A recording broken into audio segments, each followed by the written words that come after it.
So, what do you get when the creators of Diablo 1, Diablo 2, Diablo 3, Nox, Marvel Heroes Online, and Hellgate London all make a game? Well, you end up with Moonbeast. The Moonbeast Game. Now, the name isn't final yet, and obviously it hasn't been decided on what the game is actually going to be in its fullness eventually when it is completed. But what we have today is we have a preview, a pre-alpha preview of the Moonbeast game before it ever hits its alpha or beta phases. So I hope you'll join me today as we go over this and we talk about the Moonbeast game and all the very interesting things that are going on with this game.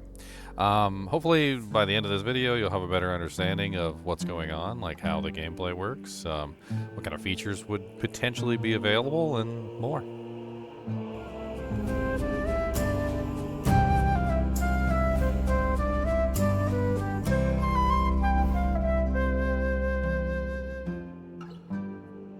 Now, first off, when I say that there are some legendary names working on this game, let me just say that it is a lot of legendary names. In fact, I have to write them all down because otherwise I wouldn't be able to remember them all, because there are so many legendary names working on this game. Like Eric Schaefer, Brian Fitzgerald, Peter Hu, Phil Shank, Anthony Rivero, Colin Day, Brian Bazak, Eric McNine. I mean, it's absolutely crazy that we have, what, 1, 2, 3, 4, 5, 6, 7, 8 amazing developers working on this game. And if you're not familiar with the names, I'm sure you're familiar with their games. They worked on Diablo 1, Diablo 2, Diablo 3, Diablo 4, Nox, Marvel Heroes Online, and even Hellgate London. And so this game is bound to be a lot like those games. In fact, a lot of people have made the comment that, like, oh wow, this looks, like very much like Diablo 2, or this looks very much like X game. Well, I mean, it's bound to be that because we have the creators of those games working on this one. Now, I want to emphasize that this is a pre-alpha. In fact, some of the developers have actually said pre-alpha.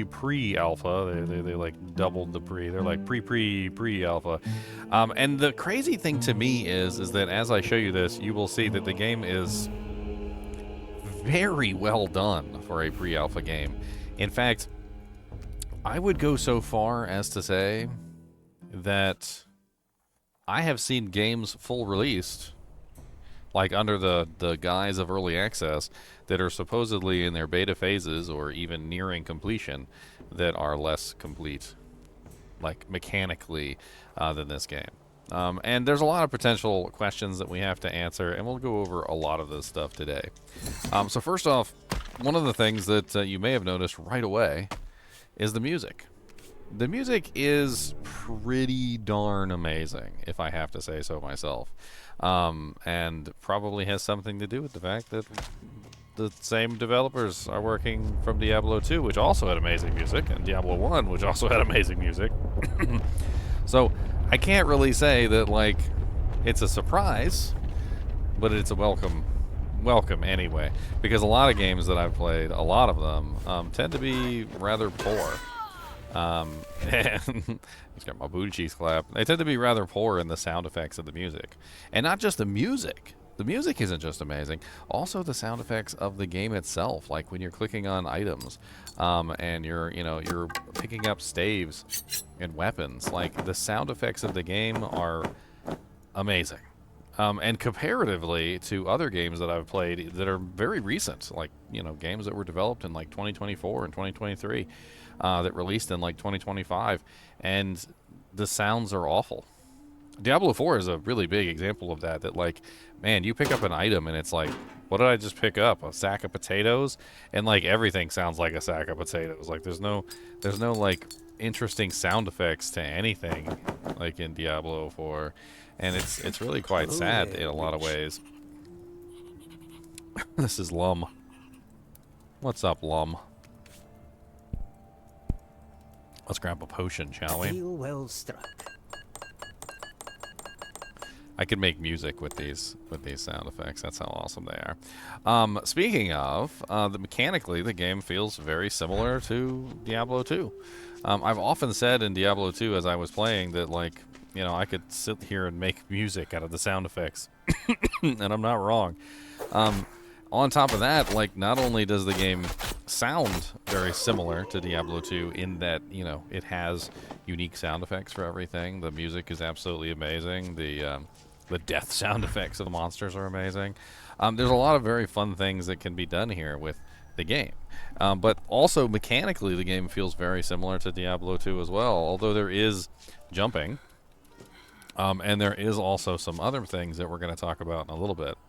The lighting on the game is just absolutely beautiful, and there is like a little debug here where I can turn it to night. And we're going to go look around some of the areas, and I kind of want to show you like what it's like in the darkness, like running around and seeing the monsters kind of like light up around you. Let's see if we can get the real dark. I seem to have messed up the darkness. We want it like the pitch black middle of night. So somewhere around right here. And you go into like the dungeons and places like this, and the lighting is just absolutely beautiful. Like when you're close to something, obviously you have your own internal lantern sort of a thing going on. And just to highlight, like these monsters right here with the glowing eyes, like they're absolutely awesome to see in the darkness, kind of like away from you. Let me see if I can get in this dungeon right here without getting my booty cheeks clapped.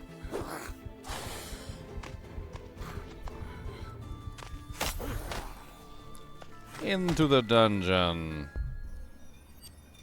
The dungeons have a really good lighting as well, and it's a really good place to show off how dark it can be, like on the other side of something.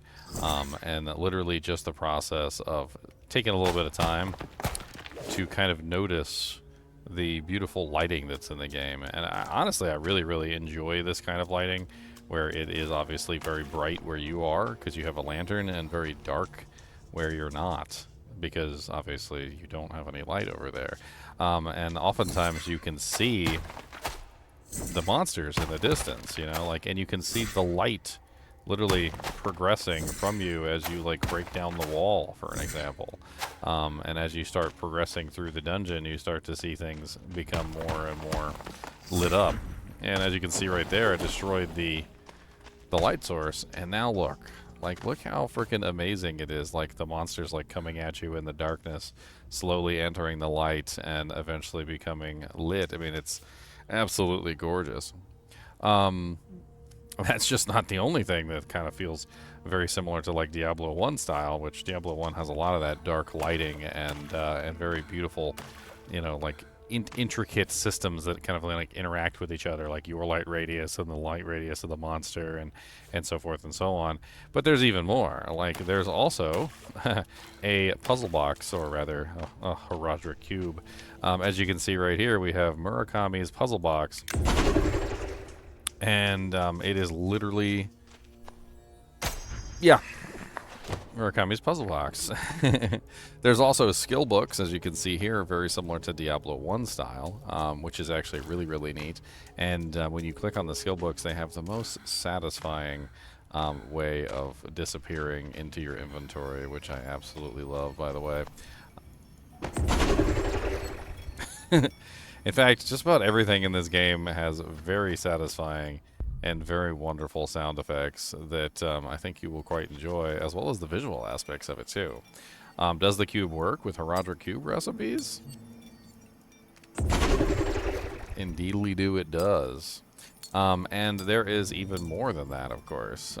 There is also a very interesting system of socketable gems, as well as socketable items. There's tons of various things. In fact, I've got so many of them that it's kind of hard to show them all off. But you know what? I do have a little file here that I'm kind of keeping. And let's show off some of these things. So not only are there gems, but there's also these clickables, or rather socketables, that are kind of like not gems. They're called hearts. And they have specialized effects on them. They also have really awesome sound effects on them. Like they sound like this one is a fire one, and it sounds like it literally is like a raging flame of fire, which is freaking really cool. And you know, there's tons of like skill books and all sorts of other things. There are runes as well in the game at the moment. There's currently 3 runes in the game. I do have some images of the runes that are currently in the game. Let me pull these up real quick for you. So first off, we've got this rune right here. There is ash. That is the, I think that's the ash rune. I can't remember right off the top of my head. I think this one was the bat rune. And of course I'm getting beat up while I'm not paying attention. No. There, let's fix this real quick. We can very temporarily, they have some AI. We can turn off the AI of the monsters. That way they stop trying to eat us while we're doing our thing. We don't want them to eat us. I mean, they probably think our flesh is tasty, but that's okay. This was the bat rune, and I never did find the third one, but they did say that there was a third one in, and it is this one right here. So there are currently only 3 in the game, but obviously this is a pre-alpha, and they have much, much more to add. I also asked the question of them. I said, you know, is there going to be Runewords? And they said that there are planned to be Runewords. You know, there's no Runewords in the game currently, but they do have some Runewords planned. On top of this, there are also other really interesting things, and I can show you some of the other cores and things like this. Like, this is one of the ice cores that you can potentially find within the game. Hearts, I think they're called hearts or cores, I'm not really sure. That's one of the fire ones. And this is one of the lightning ones. They all make very interesting sound effects, and these are of course socketable into your equipment. As I played over the course of like 12 hours yesterday, I found quite a few of these, and it was really quite interesting to see what stats they had on every single one, because every single one was very unique in what they potentially offered you. And what else can I potentially show you? The books. I showed you one of the books, but there are tons of different books within the game. So there's books that offer you various stats and various bonuses, which are pretty darn cool. And I can kind of like flip through some of these real quick so you can see them. Like that was the blue book. And this is the agility one. This is the talent one, and so forth and so on. There's definitely a lot of really cool graphics in the game, and I've been very impressed with the visuals, as well as, actually, honestly, a lot of stuff. There's skill icons very similar to Diablo II in much ways. I mean, you can see the skill icons down at the bottom. But, you know, like, for instance, here is one of the skill icons. Like, this is the Bone Storm, right? Very reminiscent of like a Diablo II skill icon, you know. Now, the runes are very interesting because they don't just go into your items as socketables. They're also interacting with some very interesting systems within the game. So in the game, there's a system that's called the tattoo system, and when you put a rune into the slots, they have specific effects on this tattoo system, and they actually add a tattoo onto the character, which is actually really quite cool. And depending on the rune that you use, it changes the tattoo that is actually displayed on your character, giving you specific powers, which is actually quite interesting. A very interesting system, to be perfectly honest, of how you could potentially add an additional way of using runes on your characters. Speaking of characters, like this particular class, there are going to be classes in the game. They don't have an exact number of how many classes there will be in the game, but there is currently, like, I think they have like 5 or so planned. I don't know what the exact number is, of course, but for those people who are interested on a like class versus classless system, this one seems to be leaning more toward the class side of things, possibly with multi-classing, which could be very interesting. A lot of games are doing multi-classing these days, and it's a very intricate and very fun way to add a ton of various playability by allowing you to mix and match various skills or abilities from other characters, which I really, really enjoy. On top of this, there's also a very interesting dungeon system. The dungeons are honestly very well designed. A lot of the times you have to break walls to get through to various areas. There are also special monsters usually in the dungeons when you're exploring them. So if you go and you explore these various dungeons, you can definitely find some interesting things.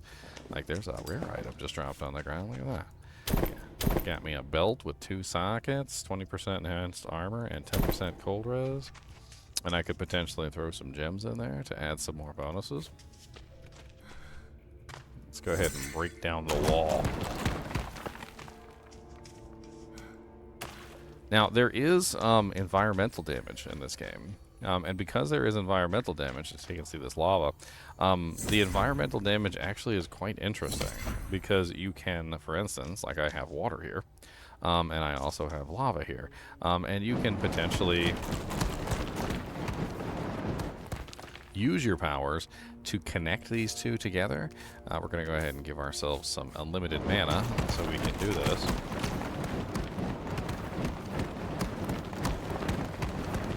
Now, there is, of course, like thousands of things you can do with a destructible environment.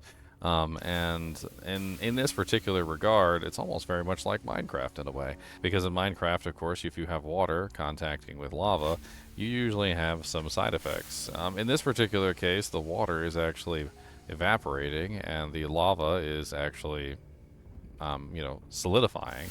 But of course, the lava is still pouring back over the solidified lava, and the water is continuing to try to attack the lava, essentially. It's almost like we're seeing, in real time what would happen if lava entered the water, which, surprisingly enough, I have seen on some, like, National Geographic channels. Not only can you, of course, break walls, but you can also break pretty much anything, right? So, like, if you want it,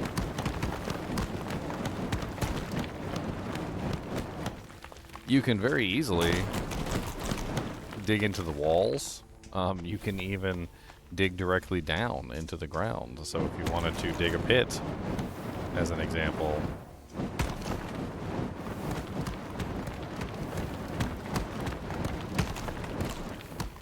and now we have a pit. How deep you can go? I've actually gone pretty deep. And the environmental destruction in this game is actually quite satisfying.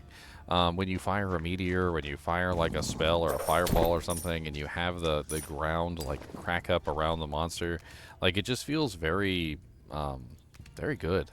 Like, for example, this one is called Spinebreaker. It's a spell that actually does a pretty massive amount of damage. And when it hits, like, it tends to do some damage. And as you can clearly see, not only does it do damage to the target, but it also does pretty decent damage to the terrain surrounding the target as well.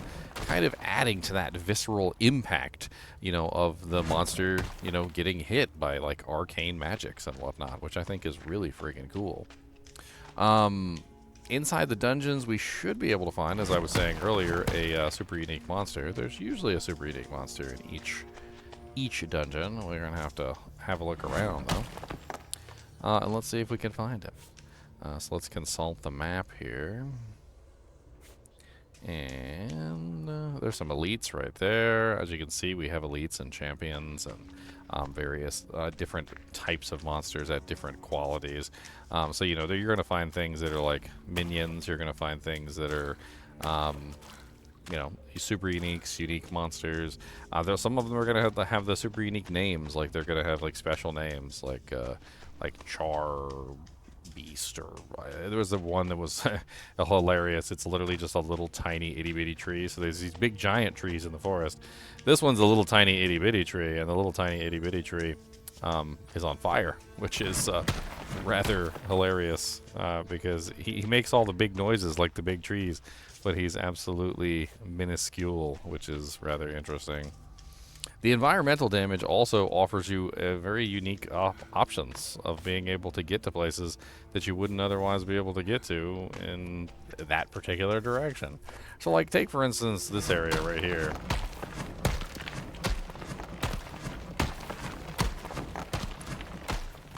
It looks like we have an impenetrable wall. Ooh. So sometimes it seems to me like the walls are, well, impenetrable. And, in a destructible environment like this, you would indeed want, like, some areas to be indestructible, essentially, right? So it's actually a good thing that you have destructible areas and, indestructible areas. Let's see if we can find our resident super unique monster. I think he's over here in this particular dungeon.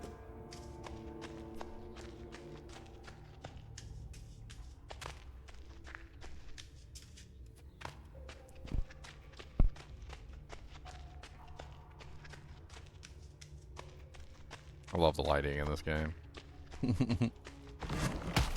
Yes, this is the Council of the Five. So this one's a kind of like a super unique little encounter where it's like 5 mages, 1, 2, 3, 4, 5, and they're basically standing in a circle. When you enter the room, all 5 mages start attacking you at the same time, which is really quite dangerous, actually. Very dangerous. I wonder if we can click on some of these and get ourselves a rune real quick. Maybe we'll get lucky. 1 rune to rule them all, and in the darkness bind them. Now, of course, I have the AI turned off on these guys, but if I turn the AI back on, you'll see some of the crazy effects that they have activated, and they start spamming spells everywhere, bouncing off the walls, all sorts of crazy stuff going on. We got a bunch of monsters here as well.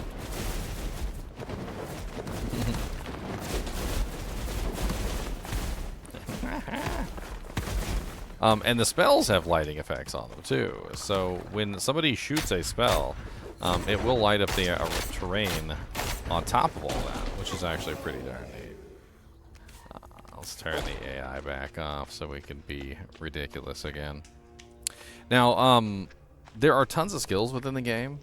There is Bloodlash, which is an ability that actually sucks targets in, which is pretty darn cool. And there's a couple ways that you can potentially customize Bloodlash to make it very interesting. In fact, one of the runes actually offers the ability for it to bind targets with an entangle. There's also Spinebreaker, which is very reminiscent of Bone Spear from Diablo II, and on top of that, it also has a very interesting secondary effect in the skill tree that allows you to get access to a cloud that comes underneath of it, which is pretty cool. It's called Umbra, and it kind of reminds me of Poison Javelin, because you get this poisonous sort of like cloud that is in the direction of the ability, which is really nice. And that cloud stays active for a certain period of time, dishing out damage to everybody within range. And you can increase the duration of it as well, which makes it pretty darn powerful. And this is just one of the ways that you could potentially customize Spinebreaker. There's also another one called Glyph Lunge, and Glyph Lunge is very similar to Charge from Diablo II, except it has additional benefit. So when you charge, you get a random rune, and the random rune builds up on your head. Once you have 3 of these runes, and you do a subsequent charge on the monsters, you get an explosion. And it basically does whatever the runes were. And of course, you can build runes specifically that you would want it to use through various skills, or you could potentially have those runes generate at random, which is also pretty darn cool. If you're wondering what the runes do, well, you can always look down at the bar, and you'll see the runes gathering down there. So right now, I currently have 1 rune, which is the Shadow Glyph. I've generated another rune. This one is the Bone Glyph. And I generated a 3rd Bone Glyph. So now you see Mana, Stun, Stun. So when I go and I hit the target, get a nice little explosion, stuns, and I also get some bleeds on the target. It does a pretty significant amount of damage. There's a lot of skills in the game that have the ability to generate these glyphs. So when you utilize abilities, like for instance, if you utilize Spinebreaker, you can set it up to generate shadow glyphs that you can utilize with your evocation skill, Glyph Lunge, as you're going. You can even set up a prize, which means that it will not burn the glyphs like it normally does, so that you have a chance to keep the glyphs in between charges. There's also shadow glyphs that can be generated through the shadow skill, 20% chance of a glyph on cursed kills. Over here we've got the blood glyph, and then over here there is also the bone glyph. So there's a lot of potential ways that you could essentially build glyphs specifically for your Glyph Lunge and then utilize those to your advantage. Another skill that you can potentially use is the Bone Storm. Bone Storm is very interesting. It's kind of funny because it kind of reminds me of Inferno a little bit, although much better. Bone Storm is essentially like a channeling ability that allows you to fire a large number of bone projectiles at a target.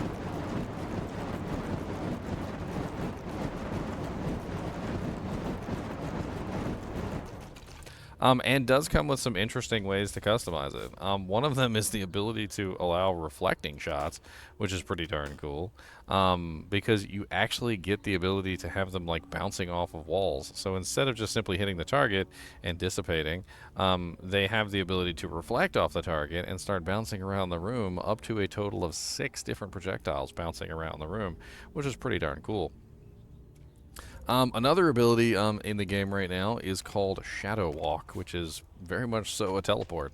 Allows you to teleport to the target, but it's also a curse at the same time. Shadow Walk allows you to teleport to the location, and any enemy within the range is knocked back. And they are also cursed, and the curse lowers their defenses and returns health to the witch when killed. So basically, as you're teleporting around, you are applying a curse to the targets, which is going to help tremendously in killing them. It's pretty darn cool. There's also some add-ons that you can make for this one as well. There's Scourge, which I believe is the kind of like damage over time for Shadow. There's extending the area to 5 meters, which means you get a larger knockback and a larger curse area. It's just really interesting. Will there be other classes? Yes. Will there be more skills? Yes. Since this is a pre-alpha, and obviously, you know, not necessarily a full game, we're looking at the barest margin of it. But even with the skills that I currently have available to me, I was able to make some pretty interesting combinations. Of course, there's also melee attacks. You can also just simply melee if you want to. There is a melee button in here just for like a basic attack. And the basic attack is pretty decent, especially when you beef it up with other like attack speed, elemental damage, and so forth and so on. And speaking of elemental damage, in fact, let's get out of here real quick, and let's go back to the main town, because I want to show you kind of like some of the interesting things when it comes to elemental damage. So not only do you have skills that have access to elemental damage, but you also have abilities like... There we go. You have weapons that will actually give you access to specific elements. So as you're going forward, and he's already been moved to the next zone. As you're going forward, you'll find weapons as well as socketables that will allow you to change the element of a blade. Like, for instance, you see that this blade is a slashing blade, and then we have this one is blunt damage. If we restock... here we go. So now we have one that is shadow imbued. So this one in particular has changed the elemental alignment of the weapon from a slashing weapon to a shadow weapon. And there's a lot of various things going on in the game like this where you can potentially imbue a weapon with multiple different elements. And how many different elements are there? So let's take a look. So on the tree here, you can see the elements that we have are shadow, slashing, fire, lightning, blunt, and cold. Allowing you to get penetration for those elements as well, and dish out pretty decent amounts of damage. The stats that we have access to are strength, dexterity, vitality, magic, and there is a detailed panel that goes over a lot of the various stats and things that you could potentially have. And look at that, there's magic find. Yeah, magic find. As for gear, there definitely seems to be white items, blue items. There's also rare items, of course. I have actually come across items that are green, although it's mainly been hearts. They did confirm that there would be planned sets in the game, although they don't have any definitive idea of exactly what shape they'll take. And there are going to be unique items as well. In fact, despite the fact that I can't show you them, because the ones I found were on a previous playthrough, the... unique items do exist, I can guarantee you. I found a unique socketable item, and I also found a unique piece of equipment that I could put on. So there will be uniques, there will be sets, there will be socketables, there will be runes, there will be rune words, there will be Horadric Cube recipes, or rather puzzle box recipes, and it looks like it's going to be a really amazing game. I have some other things that I kind of was looking at as well, because I wanted to get a full little bit of information for you guys, because I didn't want to, you know, just give you half answers. So, multiplayer. Is there going to be multiplayer? Yes. The game is most definitely going to have multiplayer. Is there going to be single player? Yes. Now, whether or not the single player will come in specific forms or not, I don't know the exact form that single player will take, but we will see. There is going to be hardcore mode and other modes that may come about as well, so do look forward to a hardcore mode. Is there a roadmap or like a planned release date? Not currently. The game is still very much so in its pre-design phases, and they do not have like a solid roadmap at the moment of what's coming forward, because it is very much so a game that is still evolving and changing as we go. And that's kind of one of the things that I really want to impress on you, is that, well, what we're seeing here, despite how complete it feels when we play through and we kill monsters and we have fun, you know, smashing things, it is still very much so a work in progress, and that's something that we have to keep in mind. Mod support. The game will have mod support. In fact, they're very much so adamant about that mod support. Look at how freaking amazing the glowing eyes in the darkness looks over there. This is what I wanted to show you, like when the light got at its lowest point and it was extremely dark and all you could see around you was your own candlelight, essentially, and then the glowing eyes in the darkness over there of the river fangs as they literally like stare at you in the abyss, and the sparkling crystal off in the background. Like, a lot of this stuff is absolutely crazy. The monster designs are absolutely nuts. This is one of the swamp husks, and honestly, I should probably turn on the AI. And I want to show you, like, the AI of these monsters. Now, they can swim. These monsters are designed to swim. It's actually pretty darn cool. The tree monster actually has the ability to use roots on you, which he is not doing right now for some reason, but that's okay.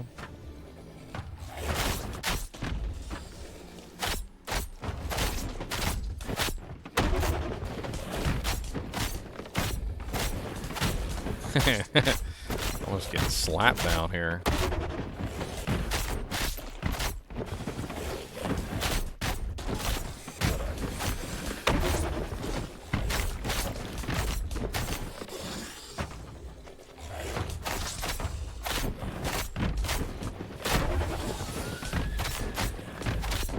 Let's get the sea monsters out of the way. Ah, yes, there is one thing I wanted to show you about the monsters when they died.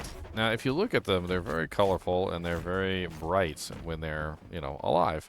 But when you kill them, they tend to, like, almost drain of color. And in the case of the river fangs, when they die, their eyes actually go out. Because, of course, you know, their eyes are only glowing because they're alive. And, like, for instance, you see him fall on the ground and his eyes slowly fade away to darkness. There's some very interesting small touches in the game in the way that, like, even, like, the monsters die, which I absolutely find adorable. Like this swamp husk, for instance, which will not use his roots on me for some reason. I don't know why he does not want to use his roots on me. Perhaps it's because I have God mode on. Let's turn off God mode and let's see.